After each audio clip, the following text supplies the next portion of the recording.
Então, por exemplo, quer ver? Ó, vamos continuar com esse gráfico aqui. Eu vou considerar uma outra situação. Então, ó, a grosso modo, só pegando um exemplo da biologia, eu tenho aqui, para uma dada temperatura X, né, eu tenho um número de indivíduos naquela população que o biólogo está estudando.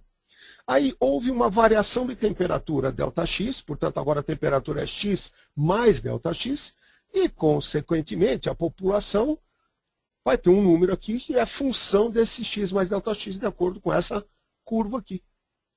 Ora, como que variou a população? Ela aumentou, porque aumentou a temperatura, mas em que taxa que isso acontece? Quando a gente fala em taxa, pressupõe-se uma variação ΔY nesta variação ΔX. Ou melhor dizendo, a população variou ΔY nessa variação de temperatura ΔX.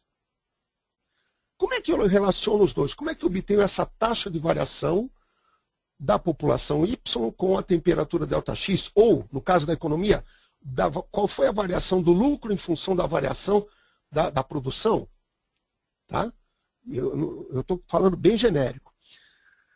Repare você que esses dois pontos eu posso ligá-los através de uma reta secante. E essa reta secante determina uma inclinação com um eixo aqui, ó. Se você deve lembrar, talvez, coeficiente angular da reta secante, né? A gente chama de M, na realidade é a tangente desse ângulo θ' aqui, ó. A tangente desse ângulo θ' me dá o coeficiente angular da reta secante. Mas o que tem a ver isso com a taxa de variação? Fácil, quer ver? Olha que legal. Ó. Repare que esse ângulo θ', ele está aqui no triângulo, afinal de contas, esses dois ângulos são ângulos correspondentes.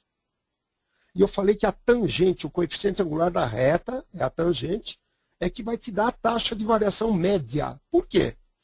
Ora, enquanto a temperatura variou daqui para cá, portanto, ΔX, a população variou daqui para cá. Olha aí, ó. Ou seja, eu vou comparar o ΔY com o ΔX. Isso é a nossa taxa de variação média. Aí, ó. Né? A rapidez com que a população está variando em relação à temperatura. Isso me dá uma taxa de variação. Só que está me dando uma taxa de variação média, porque eu estou considerando um intervalo de temperatura.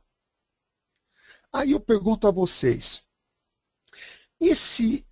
como é que eu calcularia esse ΔY e esse ΔX? O ΔY aqui seria f de x mais ΔX menos f de x. Ó, f de x mais ΔX menos f de x sobre ΔX.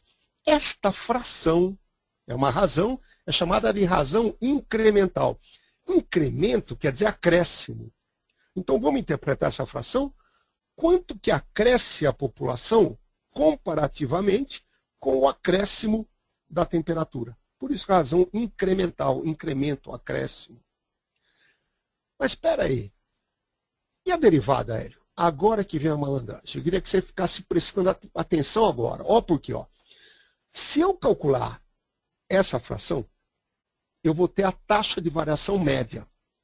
Mas e se eu quisesse saber qual é a população, sei lá, de indivíduos, exatamente, ou melhor dizendo, qual é a população não, qual é a rapidez com que essa população está se reproduzindo nesta temperatura X. Aqui eu tenho a rapidez com que ela se reproduz, em função da temperatura, nesse intervalo ΔX. Isso aqui é um valor médio. Mas eu quero um valor instantâneo. Então sabe o que a gente faz? Isso a gente faz muito em ciências. Se eu quero alguma coisa que acontece num dado instante, uma dada temperatura, numa dada posição, uma dada situação, eu pego um intervalo próximo dessa situação e vou estudando um intervalo cada vez menor, até chegar naquela situação. Ora, nós consideramos esta variação de temperatura ΔX. Então eu vou fazer esse ΔX ir diminuindo. E quando eu faço isso, a reta secante tende a uma situação limite, que vai ser exatamente a reta tangente naquela temperatura que a gente está querendo.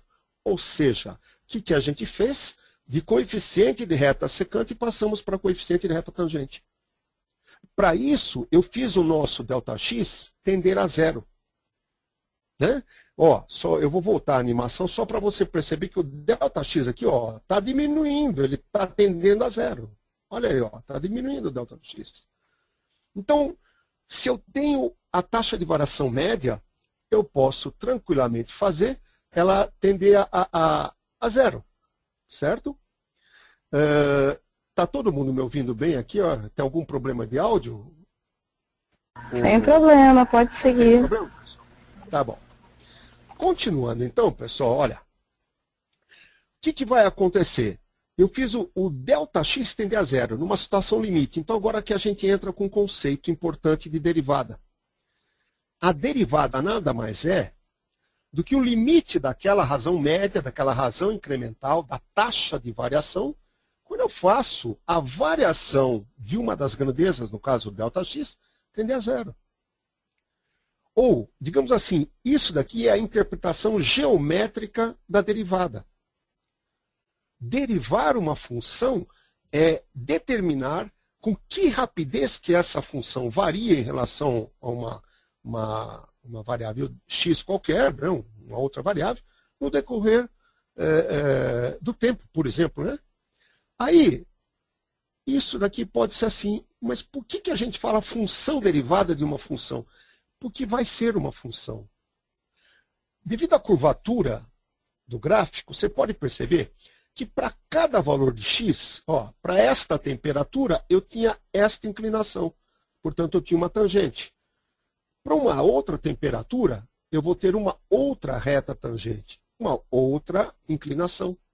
Para outra temperatura, uma outra reta tangente, uma outra inclinação. E se nós lembrarmos que a tangente aqui pode passar a taxa de variação da grandeza, como o ângulo está aumentando, a tangente está aumentando, quer dizer que essa população, nessa temperatura x duas linhas, estaria se reproduzindo muito mais rapidamente do que na temperatura x. Então, a derivada, na realidade, ela te permite esse tipo de coisa, você analisar, tá? Variações, a taxa de variação de grandezas. Ou melhor dizendo, de uma função, por exemplo. Como é que essa função varia? Ora, neste caso, a gente chama de função derivada. E a função derivada nada mais é uma função de x, né? No caso, ou, por exemplo, da temperatura, eu estou ficando na biologia, como limite da razão incremental quando eu faço a temperatura tender a zero, a variação de temperatura tender a zero, ou ΔX tender a zero, no caso. Tá? Bom, essa é a definição de derivada. Agora, como que a gente calcularia essa derivada?